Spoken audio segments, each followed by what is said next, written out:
ഈശോ മിശിഹായിക്ക് സ്തുതിയായിരിക്കട്ടെ. ഈശോയേറ്റ സ്നേഹിക്കപ്പെട്ട സഹോദരരെ, ഭൂതോച്ചാടന അനുഭവ പാഠങ്ങളുടെ 61ാമത്തെ സെഷനിലേക്ക് ഈശോയുടെ നാമത്തിൽ ഹൃദ്യമായ സ്വാഗതം. Hallelujah, hallelujah, hallelujah. 2 സെഷൻ മുമ്പ് നമ്മൾ പങ്കുവച്ചതായ ഒരു ഭൂതോച്ചാടന അനുഭവം, അതിൻ്റെ വെളിച്ചത്തിൽ ചില പാഠങ്ങൾ നമ്മൾ ഉൾക്കൊണ്ടുകൊണ്ടിരിക്കുകയാണല്ലോ. സംഭവം നിങ്ങൾ ഓർമ്മിക്കുന്നുണ്ടാവും. ഒരു പൈശാചിക അരൂപി ഇറക്കി വിടാനായിട്ട് പരിശ്രമിക്കുമ്പോൾ ആ വ്യക്തി പൈശാചിൻ്റെ അരുവി ഇറങ്ങിപ്പോകാനായിട്ട് ഇടവരുമ്പോൾ പോകുന്നതിന് മുമ്പ് ഈ പൈശാചിക അരൂപി ദയനീയമായിട്ട് ഞങ്ങളെ നോക്കിക്കൊണ്ട് ഇങ്ങനെ കരയുകയാണ്. ഞാൻ തിരിച്ച് ചെല്ലുമ്പം എന്ത് ചെയ്യും? അവന്മാരെന്നെ എടുത്തിട്ട് അടിക്കും. 13 വർഷമായിട്ട് ആ ഒരു പെൺകുട്ടിയിൽ, യുവതിയിൽ ഈ പൈശാചിക അരൂപി നിലനിന്നിട്ട് അവളെ കൊണ്ട് പോകാനായിട്ട് നോക്കിക്കൊണ്ടിരിക്കുന്നത് പല രീതിയിൽ. പക്ഷേ അവൾക്ക് സാധിച്ചില്ല. ഇപ്പോഴിതേ പ്രാർത്ഥനയിലേക്ക് ഈ സഹോദര്യം കൊണ്ട് അവളുടെ മാതാപിതാക്കൾ വന്നു. ശക്തമായ പ്രാർത്ഥന എടുത്തിട്ട് ഈ പൈശാചിക അരൂപി പുറത്തു പോകേണ്ടി വരികയാണ്. അവിടെ വിലപിക്കുകയാണ്. അപ്പോൾ അതേക്കുറിച്ച് നമ്മൾ 2 ചിന്തകൾ എടുക്കുകയുണ്ടായി. ഒന്ന്, പിശാചുക്കൾക്കിടയിൽ പല വർഗ്ഗങ്ങൾ കൂടിയതും കുറഞ്ഞതും. അതുകൊണ്ടാണ് കൂടിയതങ്ങൾ എന്നെ എടുത്തിട്ടടിക്കും എന്ന് പറഞ്ഞാണ് കുറഞ്ഞ റാങ്കിലുള്ള ഈ ഒരു പിശാചിൻ്റെ അരുവി കിടന്ന് കരയുന്നത് നമ്മൾ കാണുകയുണ്ടായി.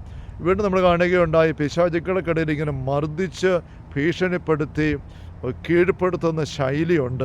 അത് പൈശാചിക ശൈലിയാണ്, ദൈവിക ശൈലിയല്ല. നമ്മുടെ ജീവിതത്തിലെ ശൈലി വളരെ നമ്മൾ കാണുകയുണ്ടായി.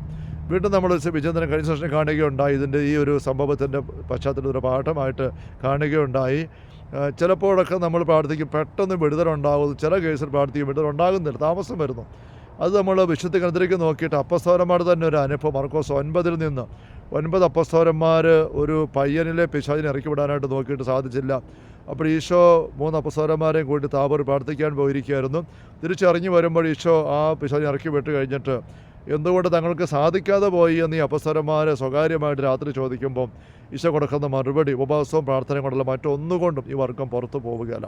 നമ്മൾ കാണുകയുണ്ടായി. അപ്പം നമ്മുടെ തന്നെ ലൈഫിൻ്റെ ചില പോരാട്ട മേഖലകളിൽ നമ്മൾ പ്രിയപ്പെട്ടവർക്ക് കൊണ്ട് പ്രാർത്ഥിക്കുമ്പോൾ, നമ്മൾ ശുശ്രൂഷ ചെയ്യുന്നവരാണെങ്കിൽ ശുശ്രൂഷയിലും ചില കേസുകൾ പെട്ടെന്ന് വിടുതൽ കിട്ടുന്നതായിട്ടും ചില കേസുകൾ വിടുതൽ കിട്ടാൻ താമസം എടുക്കുന്നതായിട്ടും വരുന്നതിൻ്റെ പുറകിലുള്ള ഒരു ആത്മീയ രഹസ്യം ഈ ഒരു അനുഭവം, ഭൂതോച്ചാടന അനുഭവം നമുക്ക് കാണിച്ചു തരുന്നുണ്ട്.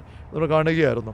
ഇതുമായിട്ട് ബന്ധപ്പെട്ടൊരു ചിന്ത നമുക്ക് എടുപ്പെടുക്കാൻ, പക്ഷേ ആഴപ്പെടുത്തിയെടുക്കാനായിട്ടുള്ളത്, ചിലപ്പോഴൊക്കെ ഈ പൈശാചിക മേഖലയെക്കുറിച്ച് ഞാനിങ്ങനെ പങ്കുവെക്കുമ്പോൾ അത് കേൾക്കാൻ താല്പര്യമില്ലാത്ത ആൾക്കാരുണ്ട്, അതേപറ്റി ബോധ്യമില്ലാത്ത ആൾക്കാരുണ്ട്. ചിലപ്പോൾ എൻ്റെ സുഹൃത്തുക്കളിൽ അച്ഛന്മാർ പോലും എന്തിനാണ് ഇങ്ങനെ പിശാചിൻ്റെ കാര്യങ്ങൾ ഇതുപോലെ അച്ഛൻ ഇങ്ങനെ പറഞ്ഞ് പഠിപ്പിക്കുന്നത്, ഇത് ആൾക്കാരെ പേടിപ്പിക്കാൻ വേണ്ടിയല്ലേ, ഇങ്ങനെയൊക്കെയുള്ള ചില ഇതൊക്കെ പറയുമ്പോൾ ബൈബിളിലുണ്ടല്ലോ, സഭയുടെ പ്രബോധനങ്ങളിലുണ്ട്, വിശുദ്ധരുടെ അനുഭവങ്ങളാണെന്നൊക്കെ പറഞ്ഞു കഴിയുമ്പം ചിലപ്പോൾ ഒരു അച്ഛന്മാർ പറയും, എല്ലാ ആൾക്കാർ പറയും, ഒക്കെ സമ്മതിച്ചിരിക്കുന്നു അച്ഛാ, ബൈബിളിലുണ്ടൊക്കെ ശരിയാണ്. പക്ഷേ ഒരു കാര്യം ചോദിക്കട്ടെ അച്ഛാ, ഈ ദൈവം ഉണ്ടല്ലോ, സാത്താനുണ്ടെന്ന് അച്ഛന്മാർ സമ്മതിക്കും, ശരിയാണ്. പക്ഷേ ദൈവം ഉണ്ടല്ലോ, തീർച്ചയായിട്ടും ദൈവമുണ്ട്. അപ്പോൾ അവർ ചോദിക്കുന്ന ചോദ്യമാണിതാണ്. അപ്പോൾ അവർ ചോദിക്കുന്ന ചോദ്യം ഇതാണ്, അച്ഛാ, ദൈവത്തിനാണോ ശക്തി കൂടുതൽ, സാത്താനാണോ ശക്തി കൂടുതൽ? ഉത്തരം വ്യക്തമാണ്, ദൈവത്തിനാണ് ശക്തി. ദൈവത്തിൻ്റെ ശക്തിയും സാത്താൻ ശക്തിയോട് താരതമ്യം ചെയ്യാനേ പറ്റത്തില്ല. നമുക്കറിയാം, ദൈവ സൃഷ്ടാവാം, മറ്റൊരു സൃഷ്ടി മാത്രം, ഒരു വഴിപിഴച്ച അധപതിച്ച സൃഷ്ടി മാത്രമാണ്. അപ്പോൾ അടുത്ത ചോദ്യം അവർ ചോദിക്കുന്നതാണ്, അച്ഛാ, എങ്കിൽ പിന്നെ ദൈവത്തിൻ്റെ ശക്തി ഇതുപോലെ അപാരമായിട്ട് നമുക്കുണ്ടെങ്കിലും ദൈവം നമ്മുടെ കൂടെ ഉണ്ടല്ലോ, നമ്മൾ ദൈവത്തെ വിശ്വസിക്കുന്നവരല്ലേ, മാമസം മുങ്ങിയവരല്ലേ, കുർബാന സ്വീകരിക്കുന്നവരല്ലേ, പ്രാർത്ഥിക്കുന്നവരല്ലേ, ദൈവത്തിൻ്റെ മക്കളല്ലേ, അങ്ങനെയുള്ള നമ്മൾ എന്തിനാണ് ഈ സാത്താനെക്കുറിച്ച് ചിന്തിക്കുന്നത്, അവൻ്റെ കുറിച്ച് എന്തിനാണ് ഇങ്ങനെ ജാഗ്രത എടുത്ത് പ്രാർത്ഥിക്കണമെന്ന് പറയുന്നത്? എന്താ ഇതിൻ്റെ ആവശ്യം? എന്താ? ദൈവത്തിൻ്റെ ശക്തിക്ക് വേണ്ടി ഒരു സാത്താൻ ശക്തി വിജയിക്കുക എന്നുള്ള ഉറപ്പല്ലേ? അതുകൊണ്ട് ഈ വിഷയം കേൾക്കാനോ താല്പര്യം വെച്ചത് പറയുന്നത് നിർത്ത് എന്ന് തർക്കിച്ച് ആവശ്യപ്പെടുന്നവരുണ്ട്. പക്ഷേ ഇവിടെ നമ്മൾ വളരെ അബദ്ധം പറ്റി മറന്നു പോകുന്നൊരു കാര്യമുണ്ട്. എന്ന് വെച്ചാൽ ദൈവത്തിൻ്റെ ശക്തി അനന്തമാണ്, അപാരമാണ്. ആ ശക്തിക്ക് മുമ്പിൽ സാത്താൻ്റെ ശക്തി ഒന്നുമല്ല, ഇത് വാസ്തവമാണ്. പക്ഷെ മറന്നു പോകുന്ന കാര്യം എന്താണ്? ദൈവത്തിൻ്റെ ശക്തി ഒരിക്കലും സാത്താൻ്റെ ശക്തിയെ നേരിട്ട് കീഴ്പ്പെടുത്തുന്നില്ല, ഇല്ലെന്നാക്കുന്നില്ല. ഇതൊരു വലിയ യാഥാർത്ഥ്യമാണ്. മറിച്ച് നമ്മിലേക്ക്, ഞാനെന്ന വ്യക്തിയിലേക്ക് ഒന്ന് എൻ്റെ ജീവിതം വിശുദ്ധിയിൽ ഒരുക്കി, 2 പ്രാർത്ഥന വഴി ദൈവത്തിൻ്റെ ശക്തി ഡൗൺലോഡ് ചെയ്തെടുത്ത് എന്നെ നിറച്ച്, അങ്ങനെ എന്നിൽ ഞാൻ നിറച്ചെടുക്കുന്ന ദൈവിക ശക്തിയാണ് എനിക്കെതിരെ വരുന്ന പൈശാചിക ശക്തികൾ തോൽപ്പിക്കേണ്ടത്. ഈ ഒരു വലിയ ആത്മീയ പാഠത്തെക്കുറിച്ച് അനേകർ ചിന്തിക്കാറേ ഇല്ല, അവബോധമുള്ളവരല്ല. ഇത് നമ്മൾ മനസ്സിലാക്കണം.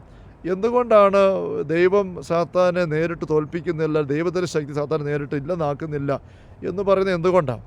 ഒന്ന് അടിസ്ഥാനപരമായി മനസ്സിലാക്കേണ്ട കാര്യം, ഉൽപ്പത്തി പുസ്തകം 3-ാം അധ്യായത്തിലെ 15-ാമത്തെ തിരുവചനം, പ്രോട്ടോ ഏവങ്കേലിയോൻ, നീയും സ്ത്രീയും തമ്മിൽ ശത്രുത ഉളവാക്കും എന്നല്ലേ അവിടെ വായിക്കുന്നത്. അപ്പോൾ ശത്രുത ആര് തമ്മിലാണ്? ദൈവവും സാത്താനും തമ്മിലല്ല, മനുഷ്യരും സാത്താനും തമ്മിലാണ് ശത്രുത. തമ്പുരാൻ പറഞ്ഞ അങ്ങനെയല്ലേ, നീയും സ്ത്രീയും തമ്മിൽ, നിൻ്റെ സന്തതിയും അവിടെ സന്തതി തമ്മിൽ ശത്രുത. അവിടെയാണ് പോരാട്ടം. സാത്താൻ പറഞ്ഞു, നീ അവൻ്റെ കുതികാല് പരിക്കേൽപ്പിക്കും, അവൻ നിൻ്റെ തല തകർക്കുകയാണ്. പോരാട്ടം ദൈവവും പിശാചും തമ്മിലല്ല, ഇത് മനുഷ്യരും പിശാചും തമ്മിലാണ്. യഥാർത്ഥത്തിൽ ശത്രുത, സാത്താനാണ് ശത്രു. നമുക്കറിയാമല്ലോ, ശത്രു എന്നുള്ള വാക്ക് തന്നെ നമ്മൾ ബൈബിളിൽ ഉപയോഗിക്കുമ്പോൾ, ശത്രുവായ പിശാച് അലറുന്ന സിംഹത്തെ പോലെ ആരെ വിഴുങ്ങുന്നന്വേഷിച്ചിട്ട് നടക്കുന്നു എന്ന് 1 പത്രോസ് 5 നമ്മൾ വായിക്കുമ്പോൾ ശത്രു പിശാച് നമുക്കറിയാം.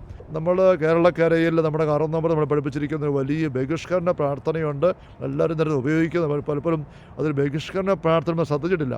വിശുദ്ധ കുരിശൻ്റെ അടയാളത്താൽ ഞങ്ങളുടെ ശത്രുക്കൾ ഞങ്ങളെ രക്ഷിക്കുക, ഞങ്ങളുടെ തമ്പുരാനെ പിതാവിൻ്റെയും പുത്രൻ്റെയും പരിശുദ്ധാത്മാവിൻ്റെ നാമത്തിൽ.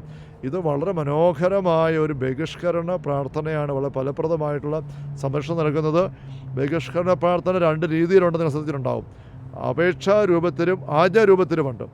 ആജ്ഞാരൂപത്തിലുള്ളത് നമ്മൾ കേട്ടിട്ടുണ്ട്, സാത്താനെ വിട്ടുപോവുക, ഈശോ ആജ്ഞാപിക്കുന്നു. അപേക്ഷാരൂപത്തിലുള്ളത്, ദുഷ്ടാരൂപി ഞങ്ങളെ രക്ഷിക്കണമേ, സ്വർഗ്ഗസ്ഥനായ ഞങ്ങളുടെ പിതാവ് എന്ന പ്രാർത്ഥന അവസാനത്തിൽ അത് ദിവസവും പ്രാർത്ഥിക്കാൻ ഈശോ നമ്മൾ ആവശ്യപ്പെട്ടിട്ടുണ്ട്. അപ്പോൾ ആ ഒരു അപേക്ഷാരൂപത്തിലുള്ള ബഹിഷ്കരണ പ്രാർത്ഥനയാണ് ഇവിടെ നമ്മൾ വലിയ കുരിശടയാളം ചൊല്ലി പ്രാർത്ഥിക്കുമ്പോൾ നമ്മൾ ഉപയോഗിച്ചുകൊണ്ടിരിക്കുന്നത്. ഇത് നമ്മുടെ മലയാളക്കരയിൽ മാത്രമല്ലാതെ വേറൊരിടത്ത് ഞാൻ കണ്ടിട്ടില്ല. എനിക്ക് തോന്നുന്നു മലയാളക്കരയിൽ കാരണവന്മാർ ഇത് ഉണ്ടാക്കിയെടുത്ത് മനോഹര പ്രാർത്ഥനയാണ്. അപ്പോൾ ശത്രു എന്ന് പറയുന്നത് സാത്താൻ, പിശാചാണ്.